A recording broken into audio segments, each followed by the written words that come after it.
इस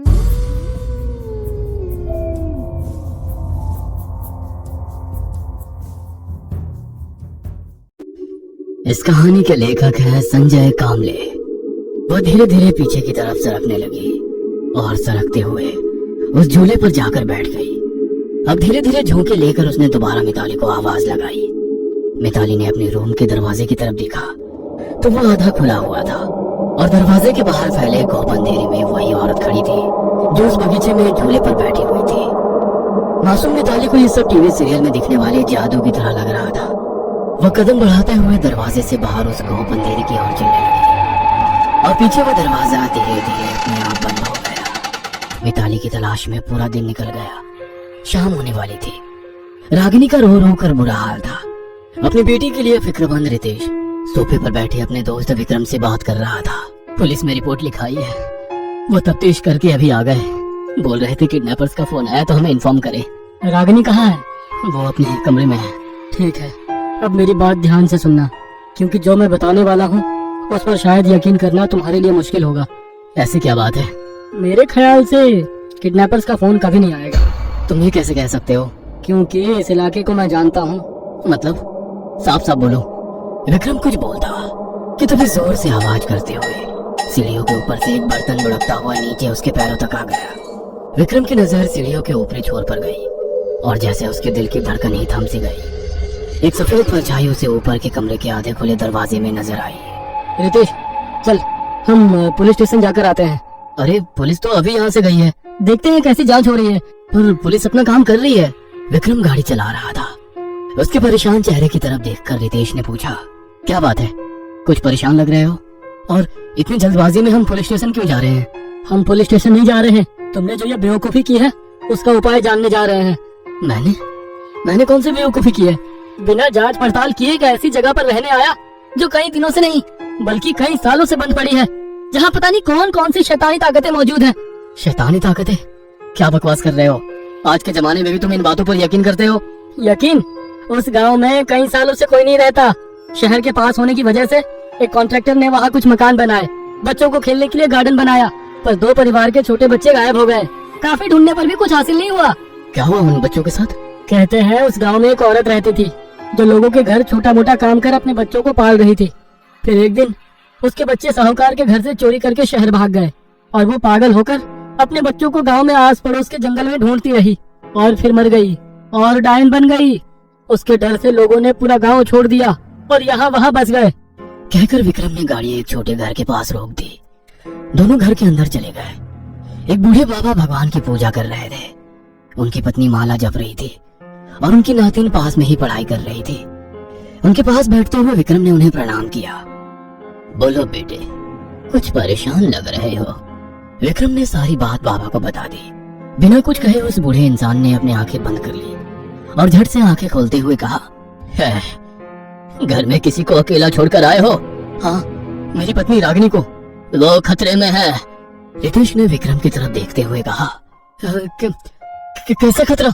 इतना समझाने के लिए वक्त नहीं है। उसे फोन करो और बताओ कि घर में जहाँ पूजा घर है वहाँ जाकर आंखें बंद करके बैठ जाए और तुम दोनों रात होने से पहले उसके पास पहुँचो। आज की रात शैतान सबसे ताकतवर होगा। रितेश ने रागिनी को फोन किया, फिर वो फोन नहीं उठा रही थी। वह झट से उठकर खड़ा हो गया और बाहर निकला। विक्रम भी उस बूढ़े आदमी के पैर छूकर आशीर्वाद लेकर निकला। विक्रम गाड़ी चला रहा था और रितेश लगातार रागिनी को फोन ट्राई कर रहा था। दोनों तेज रफ्तार से गाड़ी से घर जाने लगे। रागिनी अपने कमरे में गुमसुम बैठी थी और मोबाइल बाहर हॉल में सोफे पर पड़ा था। सूरज धीरे धीरे ढलने लगा और गुमसुम बैठी रागिनी के कानों पर आवाज पड़ी। रागिनी के दिल में खुशी की लहर दौड़ गई क्योंकि वो आवाज मिताली की थी। उसने झट से आवाज की तरफ देखा तो दरवाजे के बाहर कुछ दूर कोई छोटी बच्ची खड़ी थी। अंधेरा हो रहा था इसलिए साफ साफ कुछ भी नजर नहीं आ रहा था, पर आवाज मिताली की थी। रागिनी दौड़ती हुई दरवाजे से बाहर निकली, पर मिताली दूर दूर जा रही थी। जैसे वो मिताली के पास पहुंचती, मिताली और दूर नजर आती। पैरों में चुभते कांटे, नुकीले पत्थर से लहूलुहान हालत में अपनी बेटी के लिए बेचारी रागिनी चलती जा रही थी। चलते चलते मिताली उसे एक जगह खड़ी नजर आई। उसके आसपास कुछ पेड़ थे जिनकी टहनियां आपस में लिपटी हुई थी वो संकरी और सूखे पत्तों से ढकी कच्ची सड़क पर रागिनी चलते हुए एकदम से रुक गई। मिताली कहीं नहीं थी।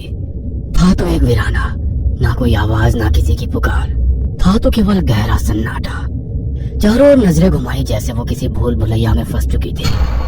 उसे एकदम से अपने पीछे किसी औरत की हंसी सुनाई देने लगी। अजीब सी आवाज में फुसफुसाते हुए हंस रही थी। रागिनी का दिल डर के मारे जोर जोर से धड़कने लगा। अपनी गर्दन धीरे धीरे घुमाते हुए वो आवाज की दिशा में देखने लगी और सामने का नजारा देखकर सन्न रह गई। पीछे घने अंधेरे और कोहरे की वजह से सब धुंधला नजर आ रहा था। बीच एक बड़े पेड़ की एक टहनी पर रागिनी की तरफ पीठ करके कोई औरत बैठी थी। टहनी से धीरे धीरे आगे पीछे झूलते उसके पैर लगभग जमीन को छू रहे थे। घने लंबे बाल पीठ पर से होते हुए टहनी से नीचे आ रहे थे। हवा बिल्कुल भी नहीं थी। उसके बावजूद उसकी सफेद साड़ी का पल्लू काफी दूर तक हवा में लहरा रहा था। वो कोई लोरी गुनगुना रही थी। रागिनी एक एक कदम बढ़ाते उस पेड़ की टहनी से आगे जाने लगी और बिल्कुल सामने आकर खड़ी हो गई। पर सामने का नजारा देख उसकी रूह कांप गई। सामने वाली पेड़ की टहनी पर एक औरत बैठी थी। उसकी गोद में मिताली थी। खून से लथपथ मिताली की फ्रॉक कहीं जगह फटी थी। मिताली की ऐसी हालत देखकर रागिनी के मुंह से दर्दनाक चीख निकली। पेड़ की टहनी पर बैठे उस महिला की खौफनाक नजर रागिनी पर पड़ी और पेड़ की टहनी पर रखी एक चीज उसने रागिनी की तरफ फेंक दी। जमीन पर पड़ी उस चीज पर नजर पड़ती रागिनी की आंख भर आई। वो उन्हीं की बिल्ली थी जिसे वो शैतान औरत ने बुरी तरह जख्मी किया था। वो चल भी नहीं पा रही थी। ये बिल्ली बार बार मेरे रास्ते में रुकावट डाल रही थी। इतना कहकर उसने मिताली को टहनी पर रख दिया और ऊपर से नीचे कूदकर एकटक रागिनी की तरफ देखने लगी। रागिनी की सांस ही जैसे अटक गई। वो कुछ समझ पाती पर पलक झपकते ही वो औरत जमीन पर रेंगते हुए रागिनी पर झपटी। रितेश और विक्रम घर पहुंच तो गए लेकिन रागिनी उन्हें कहीं दिखाई नहीं दे रही थी। दोनों पूरे घर में रागिनी की तलाश कर रहे थे। कभी हॉल में तो कभी किचन में, कभी बेडरूम में, ऊपर टेरेस, हर जगह देख लिया पर रागिनी का कुछ अता पता नहीं था। दोनों टेरेस पर ही थे। तभी विक्रम की नजर घर के पिछले हिस्से में गई। वहां कोई था। दोनों नीचे उतरकर घर के पिछले हिस्से में गए पर वहां कोई नहीं था। तुम्हें पूरा यकीन है तुमने यहाँ किसी को देखा था? रितेश ने विक्रम से पूछा पर विक्रम कुछ बोलता। तभी जंगल से किसी औरत की चीख सुनाई दी। दोनों का कलेजा कांप गया।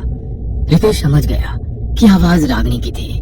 दोनों बिना कुछ सोचे जंगल की तरफ भागने लगे। रागिनी की दर्दनाक चीखें दोनों को सुनाई दे रही थी पर अब आवाज की दिशा समझ नहीं आ रही थी। दोनों जंगल में अलग हो गए। विक्रम घूम फिर कर एक ही जगह आ जाता। 3 बार यही हुआ तो वो समझ गया कि कुछ तो उसके आसपास है और तभी उसे अपने पीछे एक अजीब सी हंसी सुनाई देने लगी। उसका दिल जोर जोर से धड़कने लगा। हिम्मत करके उसने मुड़कर पीछे देखा पर सब कुछ शांत हो गया। तभी जमीन पर कुछ हलचल होती सुनाई देने लगी जैसे कोई रेंगता हुआ जा रहा हो और किसी ने उसके दोनों पैर जकड़कर खींच लिए जिससे वो जोर से जमीन पर गिर पड़ा। कौन है? सामने आओ। उसकी आवाज में डर था। तभी उसके पीछे फैले अंधेरे में एक सफेद चेहरा आगे आया और उसके कान में बुदबुदाया। मरने की इतनी जल्दी हो गई है?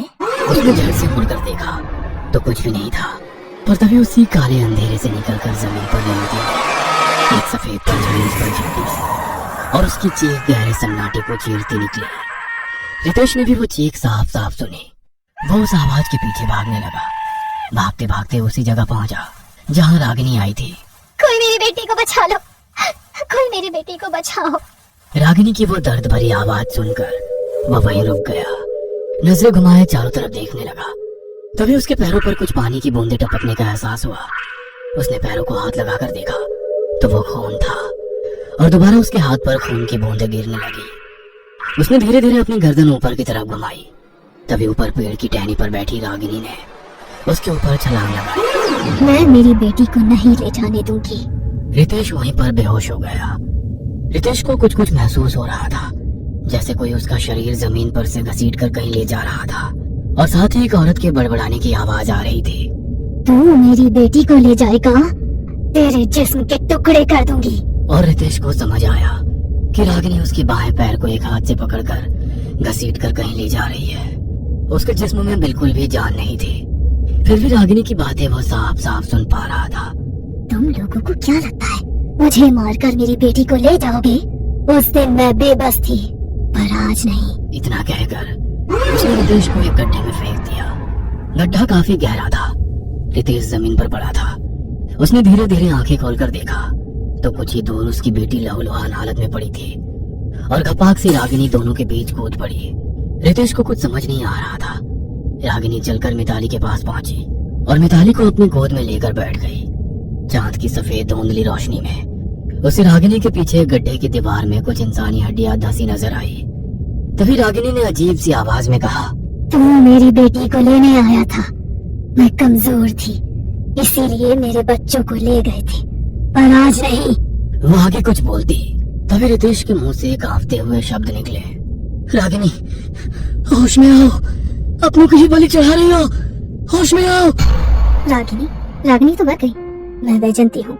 तुम भी उन्हीं गांव वालों में से हो ना, जिन्होंने मेरे बच्चों की इसलिए जान ली क्योंकि उन्होंने साहूकार के घर के बाहर सूखने के लिए रखे मुट्ठी भर अनाज के दाने चुराए थे। दोनों भाई बहन को मेरे सामने से पिटते हुए घसीट कर ले गए और इसी गड्ढे में लहूलुहान फेंक दिया था। पूरे गांव के सामने मैं कुछ नहीं कर सकी सिवाय रोने के। 2 दिन बाद रात मेरी पड़ोसन ने मेरे घर का दरवाजा खोला और यहाँ ले आई। मेरे दोनों बच्चे गड्ढे में बेजान पड़े थे।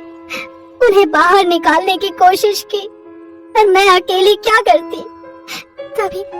तभी मेरी बेटी ने कहा, माँ बहुत प्यास लगी है, थोड़ा पानी पिला दो।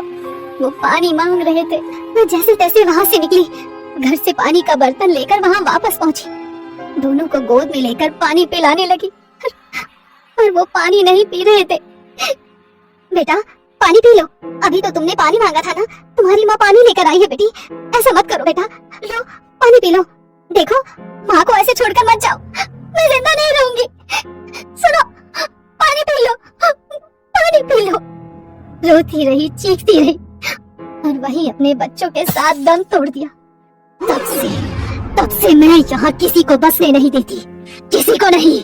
देखो तुम्हारे साथ बहुत बुरा हुआ, पर तुम भी तो दूसरों के बच्चों को मार रही हो। तुम भी तो उन्हीं लोगों के जैसे हो। नहीं, ये मेरी बेटी है, मैं इसे यहाँ से नहीं ले जाने दूंगी। तभी रागिनी के पीछे अंधेरे में से 2 धुंधली परछाई उभरते रितेश को दिखने लगी। माँ, वो तुम्हारी बेटी नहीं, हम तो यहाँ हैं। माँ, अब हमें यहाँ से जाना होगा। उन शैतानों ने बेगुनाहों का खून बहाया, पर हम तुम्हें और किसी का खून बहाने नहीं देंगे। उन्हें छोड़ दो माँ। उन बच्चों को देखकर रागिनी से सक कर रोने लगी और एकदम से वही बेहोश हो गई। कुछ दिन बाद रितेश सबको लेकर अपनी कार से उन पंडित जी का आशीर्वाद लेने जा रहा था। रागिनी पास ही बैठी अपनी माँ से फोन पर बात कर रही थी और पीछे मिताली गुमसुम सी बैठी थी। तभी एकदम से रितेश ने गाड़ी के ब्रेक दबा दिए। मिताली घबरा गई। अरे क्या हुआ? रागिनी ने घबरा कर पूछा। कुछ नहीं, तुम दोनों गाड़ी में ही बैठे रहो, कहकर रितेश नीचे उतरा और टायर की तरफ देखा। रागिनी समझ गई कुछ तो हुआ है। रितेश नीचे झुका और घबराते हुए कुछ उठाकर खड़ा हो गया। उसके हाथ में उनकी वही बिल्ली जख्मी हालत में थी जैसे कुछ दिन पहले उसने इसी जंगल में छोड़ा था। उसे जिंदा देखकर मिताली खुशी से झूम उठी। पापा, स्वीटी को डॉक्टर के पास ले चलो। और उनकी कार शहर की तरफ भागने लगी।